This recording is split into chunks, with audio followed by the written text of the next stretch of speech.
Oho. Lalong-lalo na naharap nga tayo sa napakalanging problema ng bansa. Ito, hindi pa nga natin natutukoy kung sino ang malalaking taong nasa likod nitong maanumalyang pagpapaglalatag ng mga flood control projects. Oho. Ay sari-sari ng naglalabasan. fake news ang naglalabasan. Parang merong deliberate na attempt talaga dyan na pagtakpan talaga ito. Oho.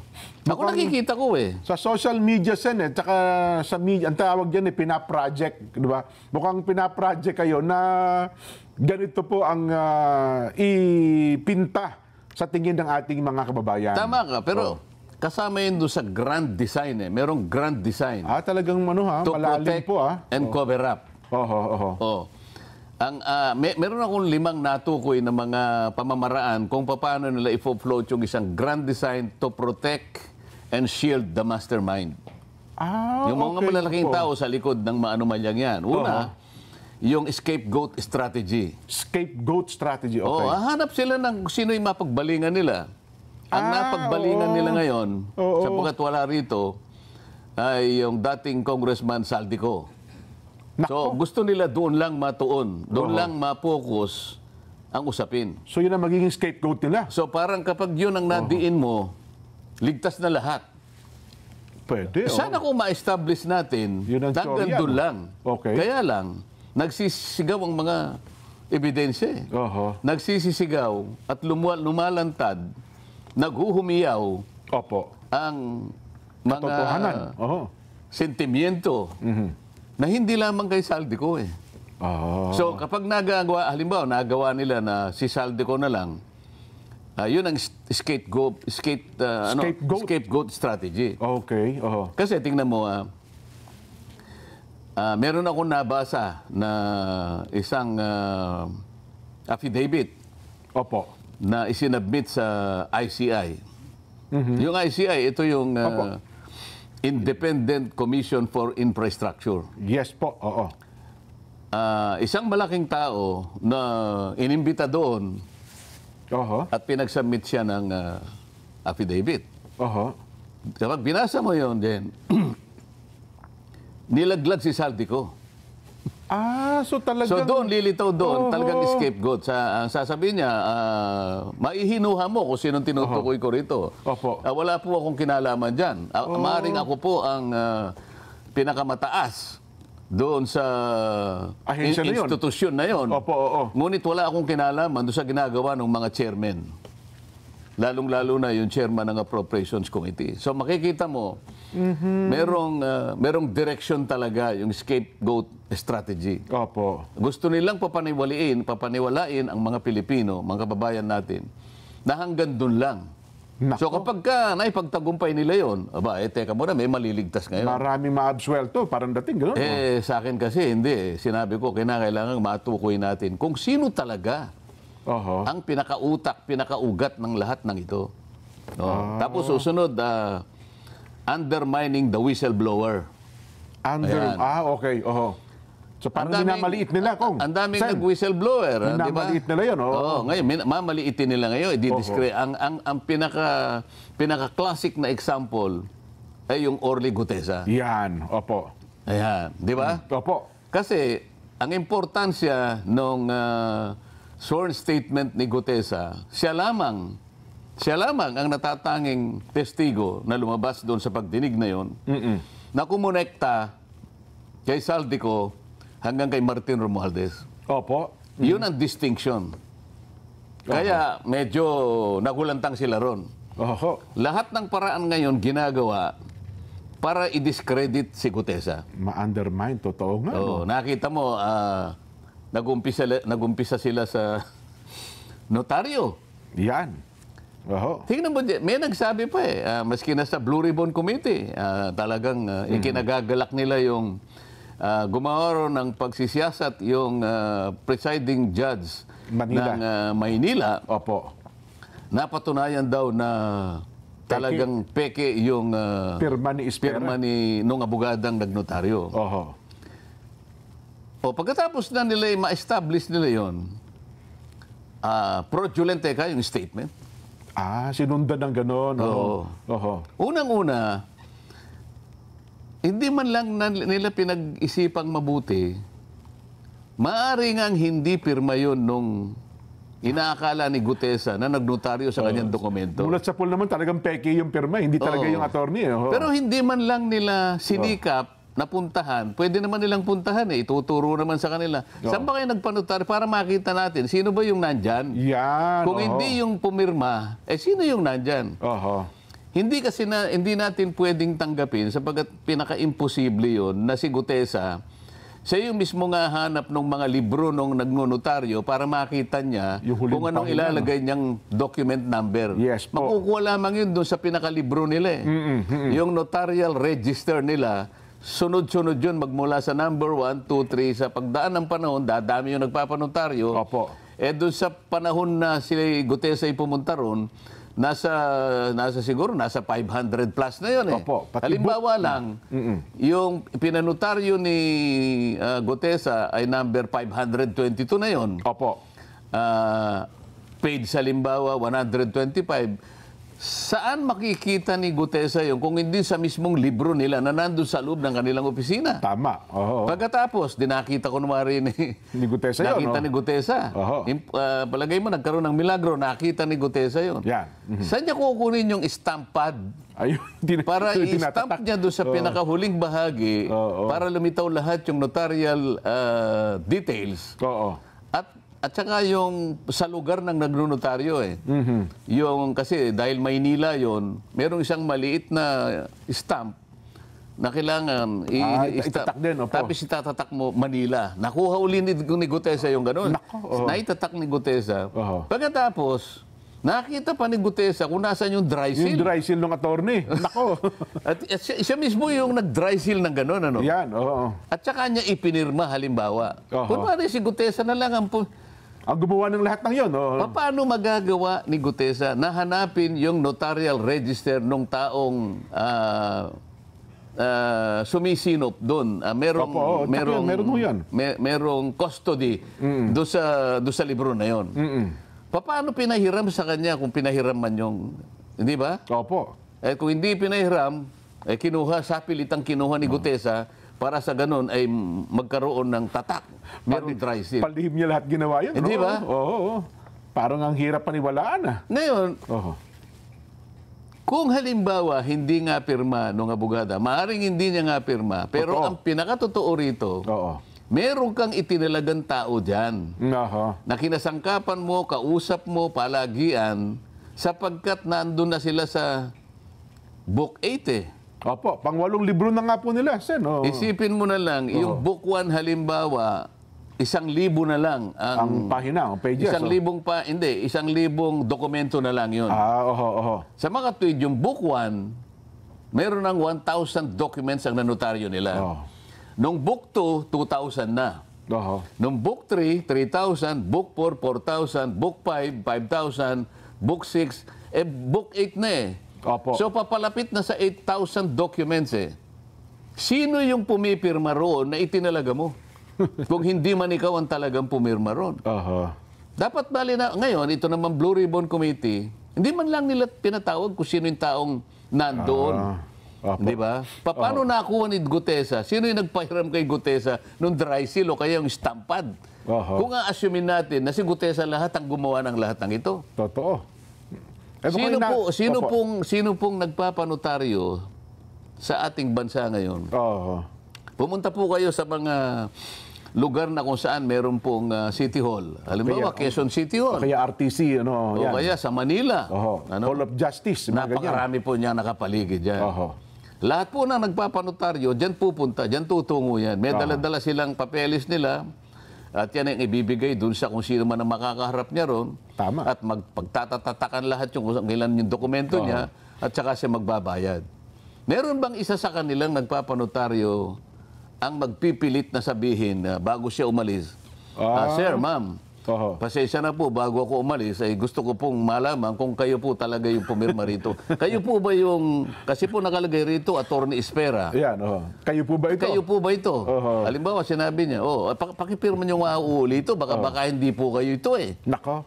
Meron ba taong magsasabi ng gano'n at magpipilit at uusisain niya na yung pumirma talaga ay yung nakita niyang taong nandun. Mukhang wala pang ganun, Sen. Ngayon, hindi man lang nila, sasabihin nila ngayon, na kung merong taong itinilaga kung sino man yung abogadang nagtalaga nun, o diyan ka, para ito, pakinabang natin ito, isip-isipin mo, napasa siya 2021 lang. Bago nga lang po eh. Book 8 na siya. Oho.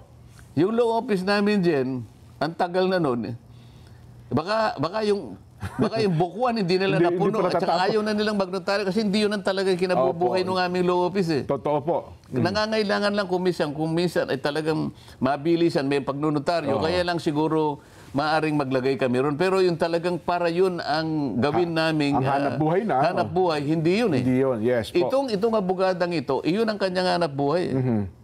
Kaya nga may mga branches sa Senate, di ba?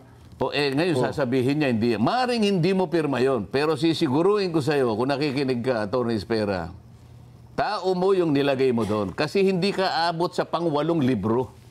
Kung wala kang taong itinalaga doon at siya ang pumipirma in your behalf. At marami akong makukuha dokumento. At sa sandaling makuha ko yung mga dokumento na yan at naikumpara ko na yung pumirma kay Gutesa, ganun din yung nakapirma doon sa mga ibang dokumento na dumaan sa iyong opisina, may kalalagyan ka, attorney. Yan masasabi Delikado. ko May nauna na nga dalawang, di ba, kaso yung Chesa. Kaya gusto ko yung marami. Opo. Kaya humihingi ako ng sample ng January, February, March, April, May, June, July, August. Kasi may September na ako, yung kay Gutesa, di ba? Ikukumpara ko ngayon sa mga naunang mga pangyayari.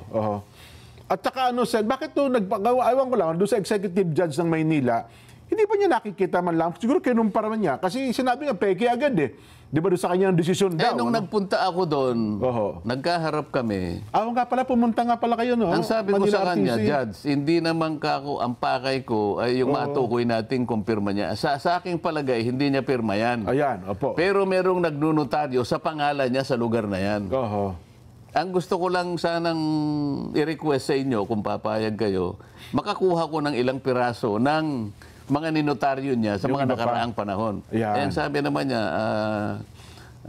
Senator, ano po, pagka ganito po kasi ang nature ng request, ay sa Supreme Court po kayo dumaan. Hindi naman ako nagpilit, yun pala yung tuntunin. Hindi nagpasalamat ako sa kanya. Pero alam niya from the beginning, na yung aking pakay, magkumpara lang ako. Kasi maring hindi niya nga pirma yun. Pero pumayag siya na isang tao ang pipirma para sa kanya. Yan ang katotohanan dyan. At sa sandaling ma-establish ko yan, at talagang gagawin ko yan, ngayon pa lang, hindi kita tinatakot, Atty. Espera, may kalalagyan ka.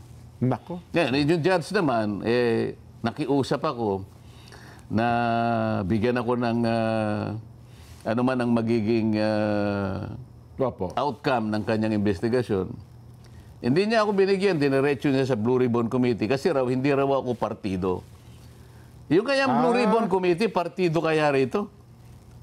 Kasi hindi naman siya pumunta sa Blue Ribbon Committee para doon siya mag-complain na hindi ko pirma yan eh. Dapat ang una niyang ginawa, nag-represent siya doon sa pumunta siya sa Blue Ribbon, magkukomplain. Hindi po akong pumirma niyan. Nakita ko po na noong kayo po ay nag-hearing, nasinagan ko po, pero hindi po ako yan. So I'm lodging a personal complaint, hindi po ako yan, para patotohanan ko. Ayun, ganun pala ang proseso dapat. Paano nangyari? Sino ba nagpasimula ng investigasyon? Hindi rin ako, nagpunta lang ako doon kasi alam ko, nababasa ko lang sa na mag-iimbestiga. So sino ang nagpasimuno ng investigasyon? Bakit nasa sentro ngayon? Ito yung pinag-uusapan natin. Undermining the whistleblower. Ngayon, ito, i-discuss natin. Kahapon, Jen, ito yung pinakahuling ginagawa nila para i-discredit nila si Gutesa. Okay. Merong post sa isang page na kung tawagin ay Kabayan Patrol. Sinirculate ito across social media. Ito yung nakalagay na post. Kung pwede na si Direk. Ayan. Sinasabi niya, Orly Gutesa breaks silence. Pinilit lang ako nila Defensor at Marcoleta. Isip-isipin mo yan, Jen. Gutesa admitted that he was forced to sign a fake affidavit against Speaker Romualdez out of fear and pressure. Ito, nakuha na namin kung sino yung gumawa nito eh. Yung page po mismo. Yung Opo. page na ito, ang ginagamit niya diyan ay mga troll farms, ha. Makikita mo na troll farms kasi pinakita nila rito, ang mga accounts ay Vietnamese eh.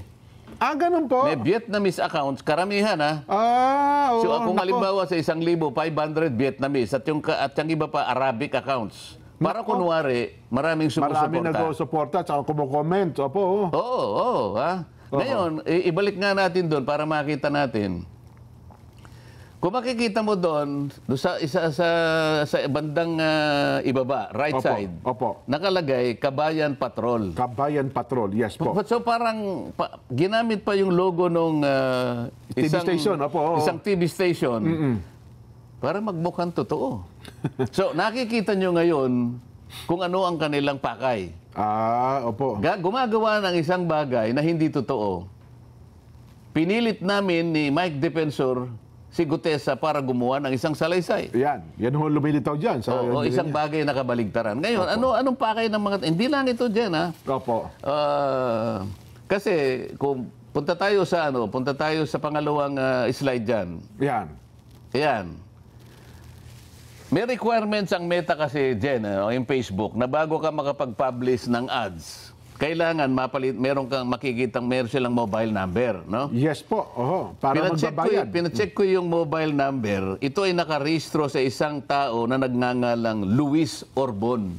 Ayan, oh. Luis Orbon. Oo. Okay. So, isa sa pangalawang requirements ng Meta, kailangan meron kang email. So, makikita mo dyan ang email nila. Ayan, oh. hello@cdgminds.com. Ang ano kasi, yung ginagamit nila ay CDG. Ang advertiser is CDG Media Minds. Yes. Ayun makikita mo, no? So yung phone number nakarehistro kay Luis Orbon. Ayan ang email nila. At ang website nila, nandyan din dyan, mababasa mo, cdgmediaminds.com. Opo. Ang address nila ay Pasig City, NCR. Yes po. So, kung nakikinig si Luis Orbon din, Kung totoong tao ba yan? nagtatago bilang CDG Media Minds sa anino ni Luis Orbon. Huwag ka na magtago sapagkat alam mo, kilala kita. Kilala mo ba? Kilala niyo ba? Masyado namang babaw ang pagtatago kasi nila eh. Halatang halata. Akala ba nila? Ba? Alam mo, Luis Orbon, siguro maaring na-underestimate mo ako na hindi ko kayang suriin kung nasaan ka o kung sino ka. Makukuha kita eh. Maghintay ka lang. Kasi akala nyo hindi kayo marunong sa computer, Sen, at saka hindi kayo marunong sa social media, no? Hindi nga ako marunong, pero may pamamaraan naman yun. Ayan, tama po kayo. May pamamaraan tayo dyan, di ba? Ngayon, puntahan natin yung ibang slide natin. Yan. Ayan itong CDG Media Minds ay nag-handle ng 4 na pages sa Facebook yan. Bukod doon, meron pa sa iba. Kaya sila ang sabay-sabay na nag-launch ng fake news campaign. Opo. At binuboost nila, binabayaran nila laban kay Orly Gutesa. Ayan, makikita nyo isa-isa yan, ano? Yung number 1, ito yung Kabayan Patrol. Ayan, nakikita mo. Ang pangalawa, dapat alam mo. Sabi niya, Ayan, no? Ayan, nakikita nyo yung kanilang post. Ayan, no? Yung pangatlo, Balita on the go. Ayan. Ayan, opo. Yung pang-apat, Chiefs of Staff. Chiefs of Staff. Opo. So ito ay puro fake news campaign. Okay. Anong pakay ng mga taong, bakit sila gagawa ng ganito? Ito yung sinasabi ko sa iyo na pangalawa na undermining the whistleblower. The whistleblower. So lahat ng kaparaanan gagawin para pagtakpan, para ilihis, para iligaw ang mamamayan. Ang mga taong ito ay, ang kanilang maaring pakinabang dito ay yung taong pinagsisilbihan nila. Siyempre po, kumikita sila dyan doon sa mga taong napagtatakpan ng kanilang paglilihis. Yung kanilang agenda, opo. At para iligaw ang ating mga kababayan na maring maisip nga nila na, ganun pala yun, ganito pala yun. Oho. Kaya natin dinidiscuss, Jed, para malaman ng taong bayan na ito ay puro fake news na ginagawa nila para magtakip, para isalba, para proteksyonan ang mga nasa likod ng mga iniimbestigahan natin. At kung nanonood ba yun, nabasa mo ito ni Gutesa, baka humina ang loob yun, ho. Kasi puro nasaan si Gutesa, nasaan si Orly. Pare-parehas yan, ho. Iba't ibang uri ng ads. Puntahan natin yung isa pang slide direct. Ayan, tingnan mo yan, ha. Iba't ibang uri ng ads na puro paninira, iisang target. Si Marine Sergeant Gutesa at ako. Yan, ay may git na 10 ads yan din, ano? Ito ay ni Loans. Magmula ng October 24 hanggang October 29. So talaga palang ano, no? Ito pa, alam mo, ang kanilang ginagasta, bawat araw, merong range from 500 pesos to 4,000 pesos. Ayun, So gagasta sila. Noong una, medyo nagtitipid Kasi 500 pesos lang. Ngayon, mga cheap naman itong mga ito Manlilin lang ka lang, galingan mo na, di ba? Oo naman. Ngayon, siguro naisip nila, teka, baka kailangan nating pag-ibayuhin. Binuboost so umaabot hanggang 4,000. Binuboost nga sila. Ang tinatarget nilang audience hanggang 1 million. 1 million users or more. Yes po. So ang gastos nila, sa loob ng isang buwan, umaabot ng between 20 to 30,000 pesos kasama yung boosting din. So ano ang pakay nila? Manlin lang. Mailigaw ang taong bayan. So ang gastos ay ganun karami para sa ganun patakbuhin yung kanilang mga ads. So kung mga ganun, times 10 kasi mga 10 pala, iba't ibang lugar saan, no? Ibuboost nilang lahat. Malaki kahit pa paano. So gumagasta sila talaga. So sa uling slide, pakita natin para makita natin. Itong mga slides na to, Jen, makikita mo, pinamonitor ko yan magmula ng January 2025. Mga post ito, Jen, na puro papuri sa administrasyon. Pero same page po. Same page. Same page. Yan ay puro papuri sa administrasyon. Ngayon ang kabalintunaan dito, kung ang administrasyon gusto niyang malinis ang skandal na ginawa ng flood control, bakit ngayon nag-sip sila dun sa paninira? Character assassination na nangyayari. Sa investigasyon na ginagamit namin para tukuyin natin, sino ba talaga ang mga tao, malalaking tao na nasa likod ng mga pangyayaring ito? Kung maka-administrasyon kayo, bakit taliwas ang ginagawa nyo ngayon? Sinisiraan nyo ang mga taong lumabas para ngayon pagtibayin, tukuyin, makilala kung sino yung mga malalaking tao. Ba't nagsimula kayo ngayon gumawa ng fake news October 24 hanggang October 29? Alam mo kung bakit? Bakit po? Sapagkat merong nagbabanta na itutuloy ang Blue Ribbon Committee itong Nobyembre. November 14 daw po, Sen. November nga. November 14 ngayon, tama-tama lang na sirain si Gutesa. Akala nila ngayon. Kapag pinatawag si Gutesa ngayon, sirang-sira na siya. Akala ngayon ng tao, wala na yan. Discredited na yan. Yun ang kanilang objective. Yun pala. Yun ang kanilang objective ngayon. Ngaya lang, medyo mahirapan sila ngayon sapagkat unang-una, ang mga taong bayan ngayon, nalalaman na nila ang pinatutunguhan nila. Yan ang sinasabi natin, Jen. Ayun pala, natapos tayo ngayon dun sa pangalawa, no? Di ba? Yung undermining the whistleblower. The whistleblower, Pagkatapos gagawa sila ng pangatlo. Gagamitin nila yung Blue Ribbon na parang shield. Parang pang-takip din. Di ba? Medyo, ano yan, Sen, ha? Hindi ba marami ng pronouncements yung mga opisyalis ng Blue Ribbon na si Gutesa fraudulent ang ano nito, di ba? Ganyan-ganyan. So, pagdating niya sa, wala na sigurong, akala nila, wala nang maniniwala. Pati kayo, dinidiscredit din. Pati ako ngayon, dinidiscredit. So, ano ngayon ang patutunguhan ng ano na yan? Papalihis na. Papalihis na. So, palagi ko sinasabi, kung tayo po'y para sa bansa, kung tayo po'y para sa kapakanan ng taong bayan, sapagkat ang ginawa nila ay pandarambong sa kaban ng bayan, ayaw nyo ba na makilala natin kung sino yung malalaking taong nagpasimula niyan? At siya yung talagang, kumbaga ay, sila yung nagpasasa sa pera ng bayan. Walang natira sa mga pobreng Pilipino. Nagagalit ang Pilipino Ngayon, ang gusto nila, hindi matukoy yung mga yun.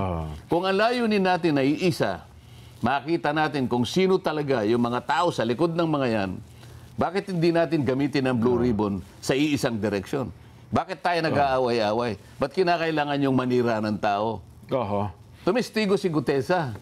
Hindi sa kanya sariling kapakanan. Sabi nga natin dyan, nung nakaraan, Totoo po. Gutesa has nothing to gain. Walang mapapakinabang. Gutesa has everything to lose. Yes. Di ba? Pati safety niya, pamilya Pero niya. ngayon, pati notaryo, akala mo, siyang may kasalanan. Big deal yung notaryo eh. Ang totoo niyan eh. Siya nga yung biktima rito eh. Nagpanotaryo lang ang tao eh. Siya ngayon pa yung sinisi. Kung iba-iba yan, Sen, mukhang hinahabol na ngayon yung nagnotaryo dyan. Hindi ba may sinasabi na ididemanda raw siya ng... Paano siya magiging... Paano siya magkakaroon ng kasalanan na perjury? Humarap nga siya sa Blue Ribbon Committee. Ibang usapan pa yun eh. Sumumpa ako sa harap ninyo. Pinagtatanong ninyo ako. Pagkatapos, igigisa ninyo ako dito sa notaryo na kaya ko lang naman ginawa yun sapagkat yun ang sinabi ni Senator Marcoleta, pandagdag sa aking kumpiyansa sa kanya, ipanotaryo mo yan. Dahil hindi ko nga siya kilala eh. So, siya ngayon ang biktima, siya ngayon pa yung ginagawa na siya may pakanan yan at ngayon itong ginawa nila ngayon na pinilit daw namin ni Mike Defensor. Isipin mong gagawin ng mga tao ito. At meron pang, isingit ko lang siya, dagdag ko, meron pang mga ilan ngayon, mga abogado nagsasalita na pati daw yung senador, ayaw pang tukuyin yung pangalan niya na nasa likod ni Gutesa ay maaari ding mapanagutin. Isipin mo. Mga abogado ito siya na nagsasalita. Mga abogado? Mga abogado rin po eh. Nakakaawa naman yung mga abogado.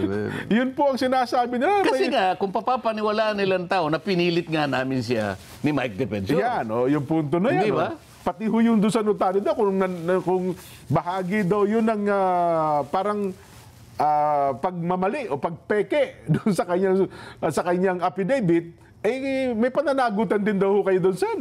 Paano ngayon? Kung mapatunayan na ang dami mo palang ninitaryo, tingnan mo pare-pareho yung pirma. Yun ang malangkot na katotohanan. Paano pananagutan ito? I-disown niya ngayon lahat yun. Paano yung nagpanotaryo sa kanya? Baka mami mag-rally sila doon sa ano na yun. Kung gaano ka. Kasi naka-book 8 na pala siya. Nasa book 8 na ito eh. Palagay mo na lang na 10,000 na tao na yung nagpanotaryo sa kanya. Nako. Kasi hindi ko alam kung gaano kakapal yung ano niya yung isang libro eh. Yan. Anyway, Sen, tatlo na tayo. Pagkatapos, meron pang shifting narratives. Yung ipinapalit-palit nila. Di ba? Nag-iiba-iba ng ano. Sabi nila, pwede natin gawing state witness si ganito. Teka muna, ikaw ang pinakamalaki dyan eh. Ikaw pang magiging state witness. Nakikita mo yung ano, nakikita mo yung pattern.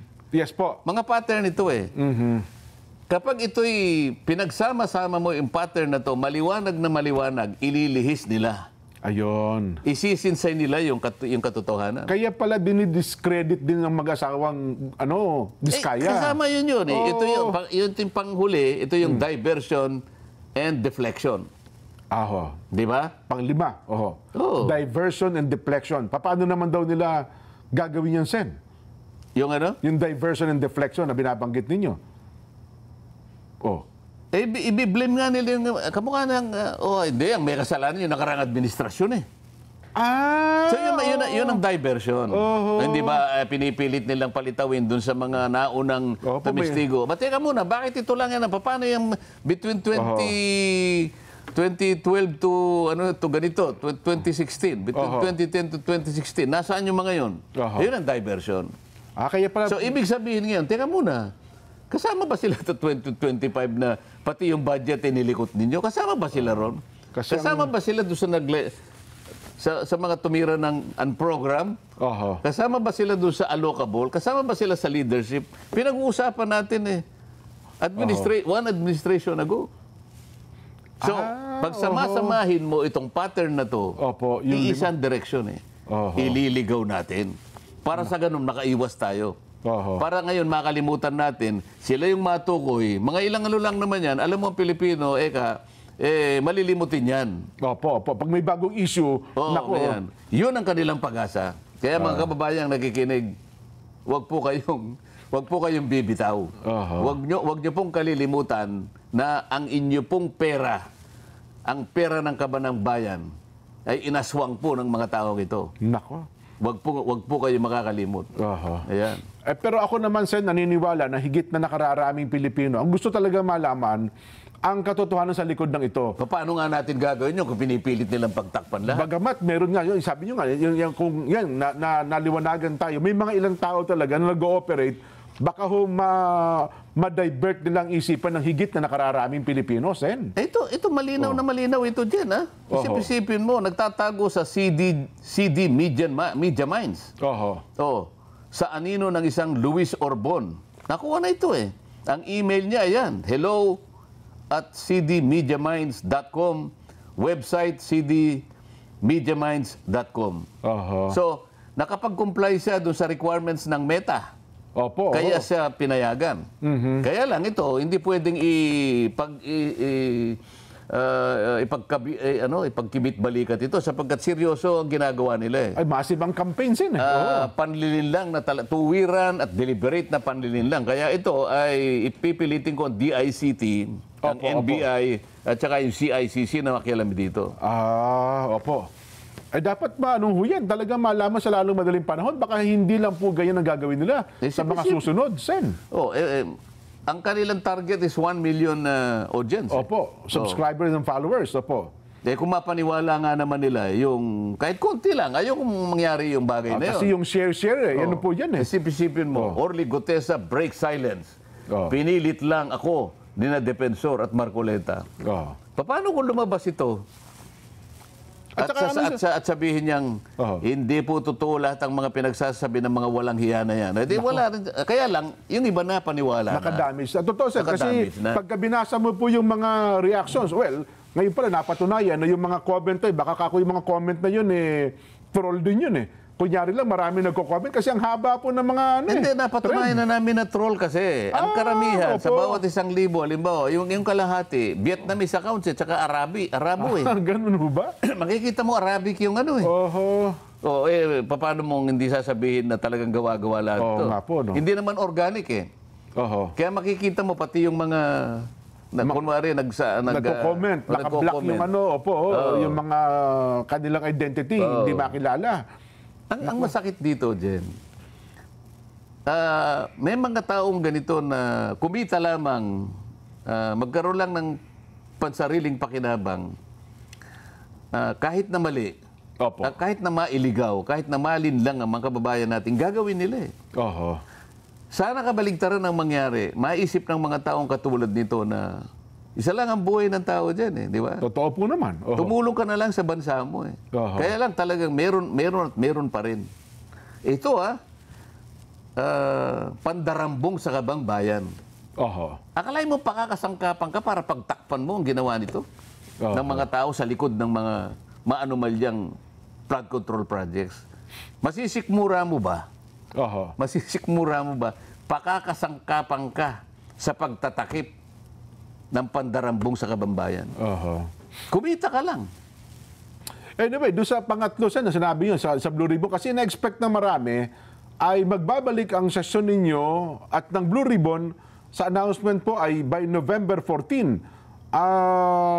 Ano ang ine-expect ninyo? At siyempre, dapat mabantayan din ito ng ating mga kababayan. Kasi nila, tatawagin daw nila si Gutesa para gisain sa ganito, para, o kaya siya ipinagsakdal na sa DOJ para humarap sa kasong perjury. Anong perjury doon? Siya nga ang biniktima ng taong kinasangkapan ng notary public na yun eh. Pagkatapos siya pa ngayon ang ipagsasakdal mo.